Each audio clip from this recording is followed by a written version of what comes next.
Nos acompaña en el set de los desayunos de 24 horas Carlos de la Torre, director del Instituto de Investigación Económica de la Universidad Católica del Ecuador. Buenos días y bienvenido a nuestro programa. Bueno, ¿cuál es su posición frente al incremento del encaje bancario del 2 al 5%? Hasta el momento las opiniones que he recogido es que es una medida que no tiene la más mínima explicación, justo en el momento en que estaban incrementando la solicitud de préstamos en los bancos, que era una situación que no se daba hace algunos meses, es cuando incrementan el encaje bancario y restringen esa posibilidad. Muchas gracias. Precisamente tiene que entenderse esta medida en el marco de cómo opera la economía ecuatoriana en dolarización. Es una medida de política monetaria precisamente dirigida a atender una situación en la que hay sobreliquidez de los bancos que se genera porque no están dando el suficiente crédito que deberían, que esa es su función. Entonces los excedentes de liquidez los mantienen en el Banco Central muy por encima de los niveles legales requeridos y este dinero se vuelve un dinero ocioso en una economía que no solo necesita tener los dólares, sino que necesita que los dólares circulen en el proceso ahorro-inversión. Economista, pero lo que han dicho los bancos no es que tienen el dinero guardado porque es su voluntad. El dinero se ha ido acumulando porque la gente no solicita crédito, porque pues están siendo mucho más prevenidos frente a lo que pueda suceder el próximo año. Bueno, definitivamente va a ser difícil que se incremente la demanda de crédito cuando tenemos tasas de interés tremendamente elevadas y en dólares. Imagínense, para un crédito de consumo, tasas del 16%, para el microcrédito, tasas de 30% en dólares, cuando en Estados Unidos y en otras partes se tiene tasas que tienen valores de la tercera parte del Ecuador. Y por ejemplo, ¿no debió haber el Estado, no sé si es que eso es posible y si la ley lo permite, si usted nos ilustra, por favor, ¿no habría sido más coherente que el Estado entre a, no sé, a dialogar, a acordar con los bancos o por último a decretar que se brinden mejores condiciones para los créditos, se bajen los intereses y se abra mucha más esa posibilidad? Porque ahorita el hecho de haber retirado o incrementado el encaje bancario, lo que implica que tienen que poner más dinero en el Banco Central, lo que hace es restringir el crédito, por ende subir la tasa de interés seguramente. No es así. Esos recursos ya estaban en el Banco Central. Tenemos que tener en cuenta que el encaje legal que estaba vigente era del 2% de los depósitos del público y los niveles en los que se han mantenido hasta el día de hoy son del 7%, es decir, los bancos ya tenían esos recursos en el Banco Central, sino que hay que entender que esos recursos eran de libre disponibilidad de los bancos y eso implica que en cualquier momento pueden también retirar ese dinero. ¿Para qué pueden retirar los bancos ese dinero? Fundamentalmente para giros al exterior, es decir, para sacar el dinero del Ecuador o para abastecerse de dinero físico en una economía en la cual el dinero físico en dólares es costoso. ¿Y eso qué implica para el Banco Central? Implica movimientos muy fuertes de sus reservas internacionales que evidentemente afectan la operación externa de toda la economía. Entonces, de esta manera, esos recursos quedan en el Banco Central y el Banco Central, en su misión, que es la de recircular la liquidez en la economía, vendría a darles un uso eficiente en vez de que estén ahí ociosos debido a que la banca no está concediendo el nivel de crédito suficiente. Ahora, la posición en general que han tomado gran parte de los analistas económicos más conocidos del país y que son de distintas posiciones ideológicas, han manifestado que el temor que existe es que el encaje bancario no responda a razones técnicas como las que usted ha explicado, sino que más bien responda a la necesidad de liquidez que tiene el Estado, el gobierno en este momento, y que incrementen los préstamos del Banco Central al gobierno para poder financiar todos los gastos que hasta el momento no ha reducido y que sigue demandando dinero. Bueno, esa posibilidad que evidentemente existe en la práctica, pero entendiéndose que el Banco Central opera como cualquier banco, es decir, recibe depósitos de diversos actores y del propio gobierno central y luego los recircula a través de inversiones y financiamiento. Esa posibilidad existe, pero no se ha dado. La liquidez del gobierno está en un buen nivel precisamente por cuanto ha generado otros mecanismos para financiamiento. Tenemos que recordar que solo hace una semana se hizo una emisión por 750 millones de dólares en el exterior, y eso implica que el gobierno tiene ya una liquidez que le va a permitir solventar sus necesidades durante algún tiempo sin recurrir a financiamiento desde el Banco Central, que no necesariamente se hace solo con los recursos del encaje, sino con diversas otras fuentes, y dentro de esas fuentes están también recursos del propio Estado que se los recircula. Ahora, usted justifica técnicamente que haya préstamos del Banco Central al gobierno por más de 4.000 millones de dólares y, digamos, el flujo de devolución, digamos, de paga no alcanzan los niveles de préstamo. ¿Eso técnicamente es adecuado? Tenemos que entender que el Banco Central del Ecuador es un verdadero banco, a diferencia de lo que pueden ser los bancos centrales en otros países donde sí se emite moneda propia.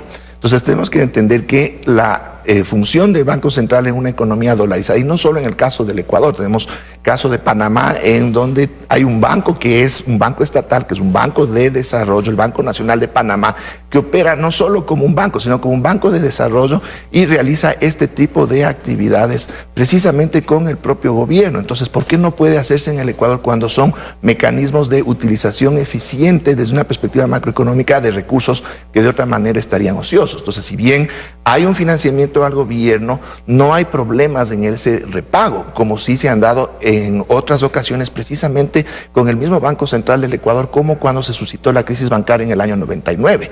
La banca en problemas acudió con los famosos bonos AGD y hasta el día de hoy no se han pagado, es decir, ahí sí se dio una situación de no pago.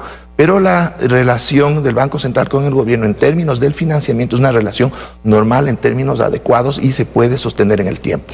Pero está funcionando como un banco comercial, han dicho, y eso no es adecuado técnicamente. ¿Desde qué perspectiva? Porque eso tenemos que entender, que el Banco Central del Ecuador no opera bajo los conceptos de una banca central, de una economía con moneda propia. Entonces, si es que queremos evaluar la operación del Banco Central desde esa perspectiva, evidentemente el Banco Central del Ecuador cumple otras funciones, pero tenemos que entender que la economía está dolarizada desde hace casi 17 años y la función del Banco Central es otra, ya no emite, y su operación se basa en un proceso de intermediación de recursos, no en un proceso de emisión de dinero. Los bancos también han manifestado sus temores ante la necesidad de traer dinero del exterior, que usted también lo cataloga como ocioso. Pero eso también ya nos pasó en el 99. Los bancos no tenían el dinero para responder a los depositantes. ¿Usted no cree que eso puede volver a ocurrir toda vez que una emergencia no se puede prevenir? Bueno, en el año 99 el problema se dio precisamente porque hubo un muy mal manejo de los bancos. Acordémonos que no existía casi ningún tipo de supervisión bancaria, tenían los bancos los créditos vinculados, es decir, había una operación que era muy riesgosa ya desde años antes, precisamente porque la ley de instituciones del sistema financiero así lo permitía.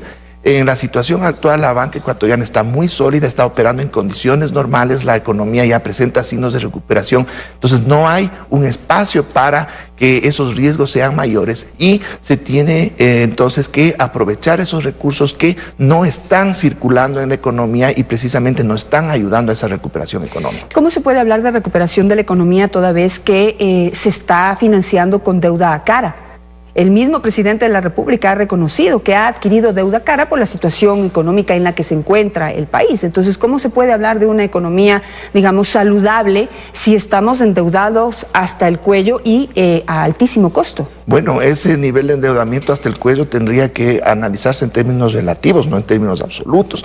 Tenemos un nivel de deuda ahora con la nueva forma de cálculo que no supera el 30% del PIB frente a otras economías de la región que, estando en una situación quizás mejor que la del Ecuador, tienen niveles de endeudamiento más alto. Y se requieren recursos del exterior, sino cuál sería el impacto que tendría la economía si es que el Estado deja de inyectar esos recursos, esa dinámica. El impacto sería mucho mayor. Es decir, tenemos que tener en cuenta que la situación económica, que ha sido bastante complicada en los últimos meses y los 2 últimos años, no puede dejarse que se resuelva solamente desde una perspectiva de la dinámica de la economía privada. Tiene que intervenir de alguna manera el Estado, y eso implica que intervenga con inversión y con gasto y va a requerir de recursos. Entonces, mientras la situación sea manejable, los niveles sean adecuados, es lo que se debe hacer, si no el impacto que hubiésemos sufrido sería mucho mayor y en este momento estaríamos con una caída del PIB en niveles mucho mayores de la que se espera. En gobiernos anteriores, que es con los que usted compara el nivel de endeudamiento del gobierno actual, ¿no se tomó en cuenta la deuda interna para establecer el monto total de la deuda de un Estado? Bueno, yo estoy hablando más bien en términos internacionales. En términos internacionales, países de la región superan el 50% del endeudamiento respecto del PIB. ¿Pero toman o no toman en cuenta su deuda interna? Son metodologías internacionales, inclusive es una metodología aprobada por el Fondo Monetario Internacional, precisamente para que las cifras sean comparables entre un país y otro. Y hay economías desarrolladas, especialmente europeas y la propia estadounidense, que tienen niveles que se acercan al 100% y operan en términos normales. El asunto está en la sostenibilidad de esa deuda, en los plazos y los costos. Pero aquí en el Ecuador no se está tomando en cuenta la deuda interna. ¿De acuerdo a quién? Porque eso es un análisis técnico, no es una cuestión de opinión. De acuerdo al mismo gobierno. Ellos han dejado de lado la deuda interna y solamente están tomando en cuenta la deuda externa. Y ahí es donde establecen un 30% de endeudamiento, pero dejando de lado deuda que tienen que pagar.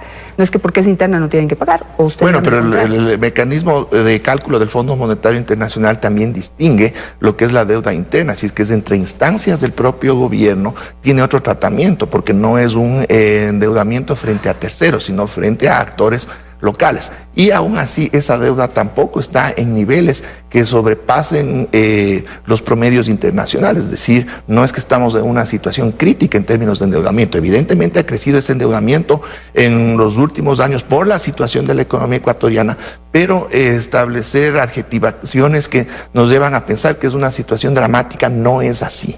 Pasemos al otro tema, es la ley de plusvalía, que ha causado, bueno, ya se ha dicho en varias ocasiones que realmente es un distractor de los temas que realmente deberíamos estar hablando, como son los niveles de corrupción en Petroecuador y los escándalos que siguen y siguen destapando y que cada día se acercan o se acercan por lo menos para cuestionar al vicepresidente de la República, que es candidato nuevamente. Pero, ¿qué opina usted de la propuesta que se está haciendo en cuanto a la llamada ley de plusvalía? Bueno, es un tema más bien objetivo, no es tanto de opinión. Es una ley que lo que busca es penalizar las segundas ventas de bienes inmuebles cuando éstas se hacen en muy corto tiempo. Evidentemente hay una proporcionalidad respecto de ese valor, pero hay una proporcionalidad inversa en el tiempo. Si es que se hace el ejercicio en la calculadora tributaria de la página web del SRI, en un caso, pongamos un caso extremo, una vivienda, una casa que tiene un valor de $500,000, una casa muy cara, una mansión.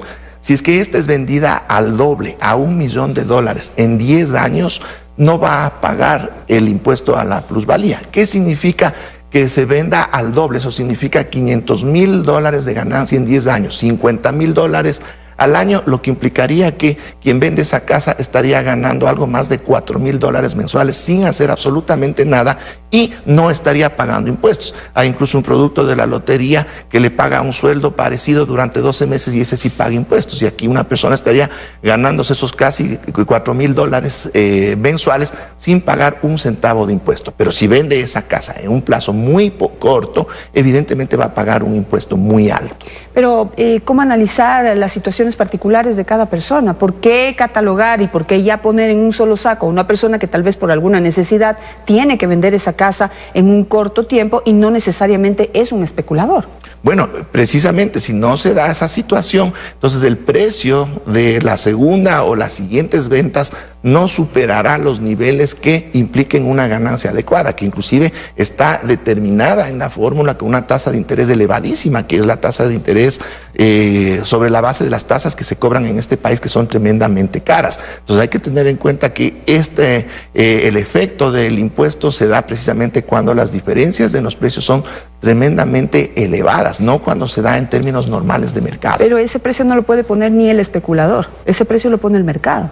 Entonces, si uno compra una casa hoy y al año el mercado le pone un precio mucho más alto, duplica su precio, es el mercado, no es la persona el que pone el precio. Si tiene la necesidad de vender, pues ahí está el precio, ¿ya qué puede hacer? No, pero el mercado responde a las circunstancias que se dan en el entorno de oferta y demanda. El mercado no es el que pone los precios, sino el mercado es el que se adecua a las condiciones que se dan de oferta y demanda y pone el precio. Y estamos fijándonos solo desde el lado de la oferta. ¿Qué pasa desde el lado de la demanda? ¿Quién va a comprar estos bienes inmuebles? Pongamos el caso de los constructores. Los constructores, cuando construyen y venden viviendas, por ejemplo, es la primera venta, es decir, a ellos no les afecta en su ganancia cuando ellos venden, pero cuando se compran los terrenos, especialmente en estos últimos años que ha habido un boom inmobiliario y evidentemente el mercado ha propiciado un crecimiento en los precios de los terrenos, cuando se dan estos factores especulativos, eso sí encarece la construcción y encarece la vivienda. Entonces, en este sentido, desde la perspectiva de quien compra estos bienes raíces, sí se va a generar una ventaja, y si es que es para el caso de la construcción, se está generando una ventaja en términos de que no se va a trasladar precios exagerados al comprador final, que normalmente lo compra para vivir en ese predio. Pero usted mismo lo está explicando, es el precio de ese bien X, cual sea, en donde esté ubicado, lo va a poner el mercado, la oferta y la demanda. No lo pone ni el constructor, ni el agente inmobiliario, ni el comprador, sea este especulador, o el vendedor, perdón, sea este especulador o no lo sea. Pero el precio condicionado, porque precisamente el impuesto va a desincentivar estas prácticas especulativas. Pero ¿por qué está dando por hecho que va a haber especulación? Eso es lo que no se explica. ¿Cómo se va a determinar quién está especulando y quién no? Si el precio lo pone, usted mismo lo ha dicho, el mercado, la oferta y la demanda. Y ¿sabe qué le quiero preguntar también para conocer su opinión? ¿Por qué no se regula la primera venta? Pues, señores especuladores, dedíquense a comprar y vender en la primera, que no les van a sancionar. Pongámosle del otro lado, imaginémonos que no hubiera ningún tipo de especulación, ningún tipo de factor que incremente notablemente los precios de los bienes raíces en el corto plazo. Entonces, esta ley no tendría ningún efecto, estaría en el papel y no afectaría a nadie. Entonces, desde esa perspectiva es inocua y no habría ningún problema. Pero si existen posibilidades de especulación, si existen estas situaciones en que los precios incrementan de un día al otro de forma sustancial, eso no sucede. Entonces ahí aplica, bueno, entonces la ley no tendría por qué afectar a nadie. Esa es la cosa, es que la ley no tiene sentido. Entonces, ¿y entonces por qué criticamos una ley que no afecta a nadie? Eso es lo que yo digo, nos ponemos a hablar de cosas que no tienen sentido cuando deberíamos estar hablando de los casos de corrupción que afectan y golpean duramente al gobierno, que bajan en las encuestas al candidato de gobierno, nos ponen a hablar inteligentemente de otras cosas y nosotros, usted y yo, por ejemplo, hoy estamos cayendo en eso. No creo, porque en mi caso yo estoy para hacer análisis económico de todos estos elementos, tratando de evitar una vinculación política, especialmente en un entorno en que ahora lo político está por encima de cualquier otro análisis que sí puede ser técnico. Y por eso lo invitamos siempre, porque tiene una posición diferente y nos ayuda también a ampliar ese espectro frente a las cosas que se nos plantean en el frente.